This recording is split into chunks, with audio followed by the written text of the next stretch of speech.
Vous êtes sur le podcast de Mappy Jauget ou Comment consulter en paix.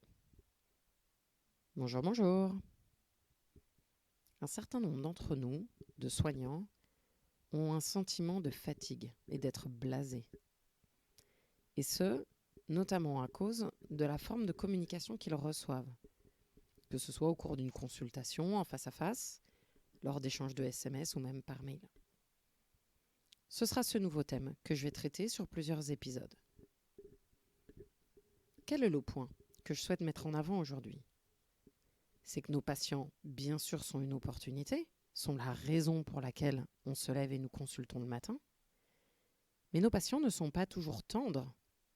Pour preuve, certaines affiches qu'on trouve soit dans les hôpitaux, soit dans les salles d'attente des cabinets libéraux, où sont stipulés les risques encourus en cas d'agressivité vis-à-vis du personnel soignant. Un exemple.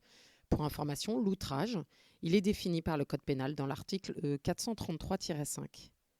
Donc, il concerne une personne qui a été agressée au moment d'une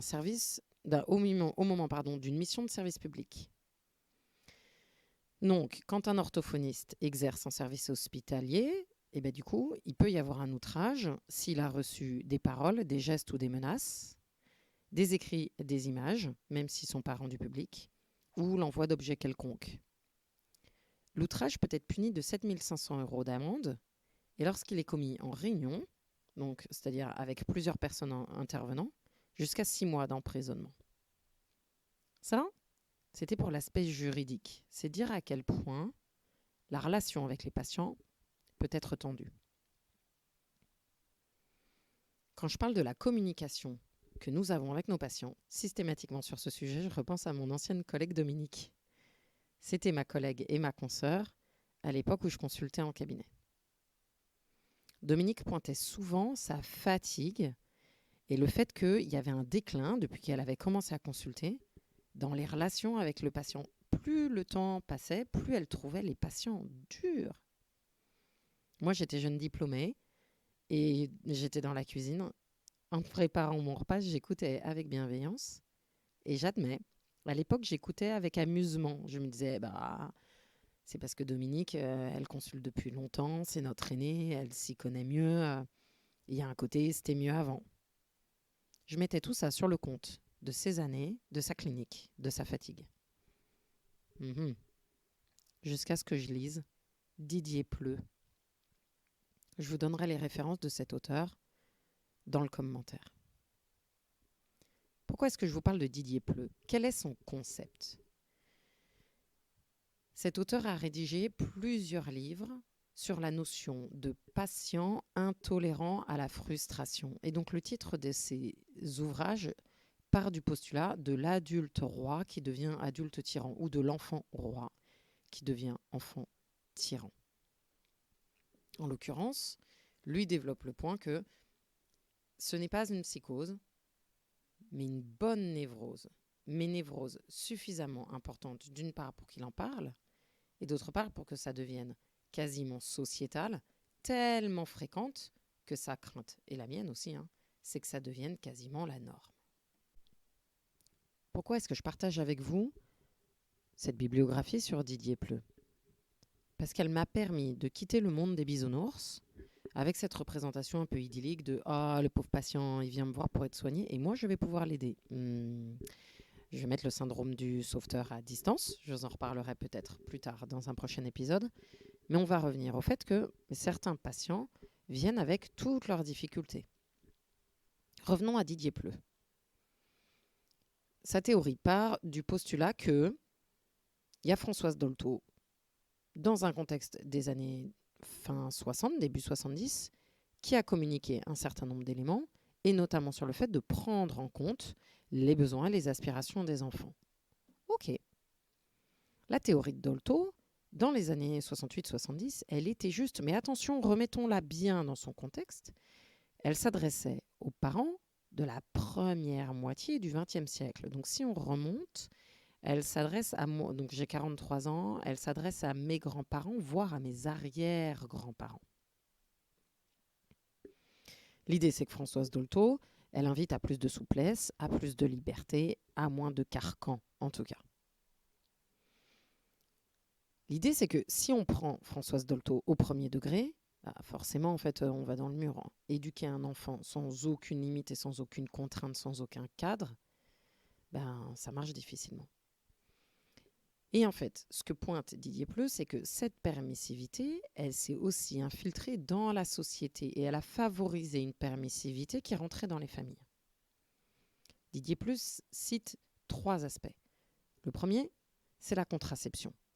L'enfant va devenir, avec le temps, désiré et attendu, alors qu'auparavant, il y avait quelque chose de beaucoup moins bien géré et de beaucoup moins bien contrôlé. Son deuxième point, c'est le développement du marketing et de la société de consommation avec une forte consommation, sachant que l'enfant est une cible parfaite. Vous êtes tous déjà allés avec un enfant dans un supermarché, arriver à canaliser et à gérer le sentiment de frustration qu'ils peuvent avoir face aux bonbons qui sont bien sûr mis à leur hauteur, qui sont bien colorés pour que l'enfant puisse les voir, c'est quelque chose de très difficile, voire impossible. La seule solution, c'est soit de s'abstenir de rentrer dans un supermarché, soit d'y aller sans enfant, en fait. Le troisième point qu'il cite, c'est une forme de démagogie qui est rentrée à l'éducation nationale avec le bannissement de l'effort. Donc toujours dans ces années 70-là. Le corollaire de tout ça, ce sont que certains enfants ont été éduqués avec peu de cadres, peu de noms, et donc sont devenus des enfants intolérants à la frustration. C'est-à-dire que, selon lui, le principe de réalité devient beaucoup plus fragile, beaucoup plus évanescent. Il va disparaître par degrés jusqu'à s'effacer peu à peu. Il cite aussi Albert Ellis, qui lui pense que, en fait, l'un des gros dysfonctionnements psychiques majeurs aujourd'hui, c'est que désormais, il n'y a plus de lien entre le soi, au sens psychanalytique du terme, et le principe de réalité. Selon Albert Ellis, c'est ça qui crée le dysfonctionnement psychique majeur. En fait, on est dans une psychopathologie de l'être humain où il y a un déséquilibre entre le principe de plaisir d'une part et le principe de réalité d'autre part.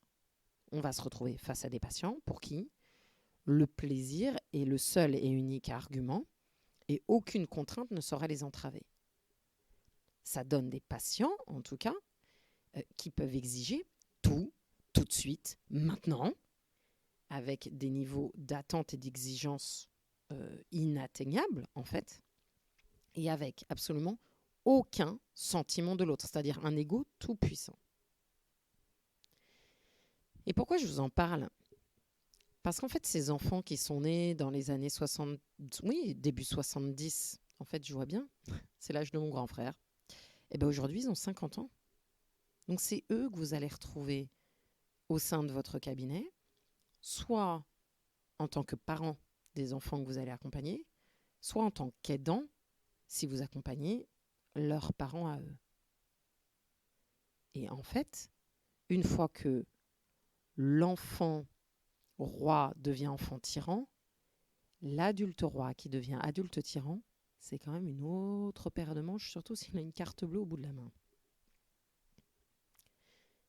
Et ce mécanisme-là, le fait qu'il y ait quand même un auteur qui a été publié, qui ait des données là-dessus, ça donne quand même du poids à ces éléments-là. Et ce n'est pas juste un sujet parmi tant d'autres. Ça veut dire que nous allons tous, au cours de notre carrière, être confrontés à ce type de patient. Et pourquoi je le pointe ? Outre le fait que ce soit de plus en plus fréquent, parce qu'en fait, ça crée une communication qui est délétère, qui nuit à l'estime de vous, puisque vous êtes dans cette empathie. Vous, personnel soignant, vous êtes dans la relation aidante, vous êtes dans la relation de soins. Alors que le patient, lui, s'il est adulte tyran, ne pense qu'à lui, qu'à son plaisir, tout de suite, là, à court terme.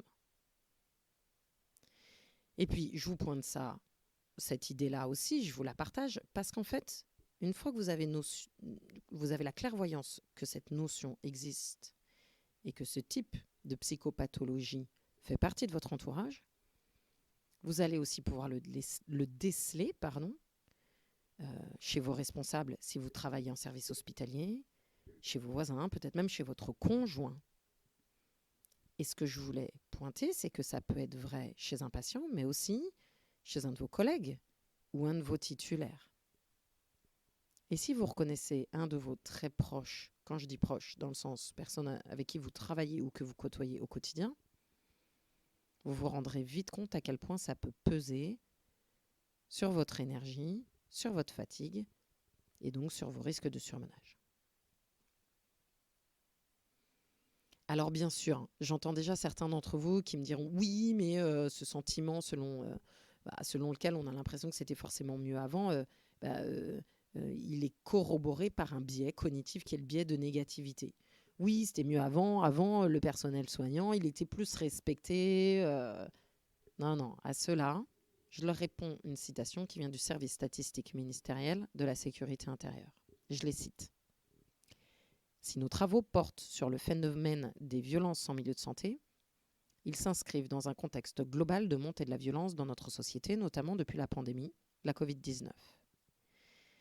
Les données statistiques 2022 du service statistique ministériel de la sécurité intérieure vont dans ce sens, avec une augmentation globale entre 2021 et 2022 de 15% des coups et blessures volontaires et de 11% des violences sexuelles, viols, tentatives de viol et autres agressions sexuelles, incluant le harcèlement. Bon, tout ça sur les professionnels de santé, ça me semble parler de soi-même. Alors, concrètement, qu'est-ce que je vais vous inviter à faire aujourd'hui ? C'est peut-être tout simplement, sur 2023, de reprendre la liste de vos patients. Avec combien de patients avez-vous été en conflit cette année ? En conflit ouvert ou en conflit larvé ? Même s'il n'y a pas eu d'explosion ou, pardon pour l'expression, mais de coup de gueule, il peut y avoir des patients où, sans avoir monté le ton, il peut y avoir des grandes tensions. Avec combien de patients avez-vous ressenti de la peur, au point de ne plus souhaiter les voir dans votre cabinet ou en consultation ? Donc si je veux conclure aujourd'hui, bien sûr, nos patients sont à la fois notre raison d'exercer et sont une de nos motivations à nous lever le matin, et c'est certain.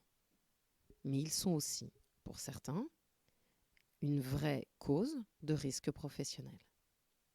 Voilà. Soyez-en conscients, soyez-en conscientes de ce que ça peut entraîner, notamment dans notre profession, en tout cas pour les orthophonistes, féminisée à plus de 96%.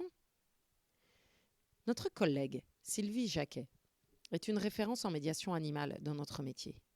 Est-ce normal qu'elle se soit lancée dans la médiation animale, non pas par amour de son chien, mais parce qu'à la base, elle amenait son chien en consultation pour se protéger les jours où elle consultait seule au cabinet, pour se protéger ? Je vous laisse sur ce point pour y réfléchir. Pour en savoir plus sur ce thème, 2 solutions.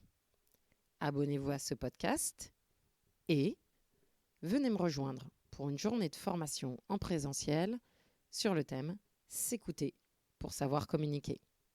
Pour les inscriptions et les dates, rendez-vous sur orthoptimiste.fr. Bonne journée.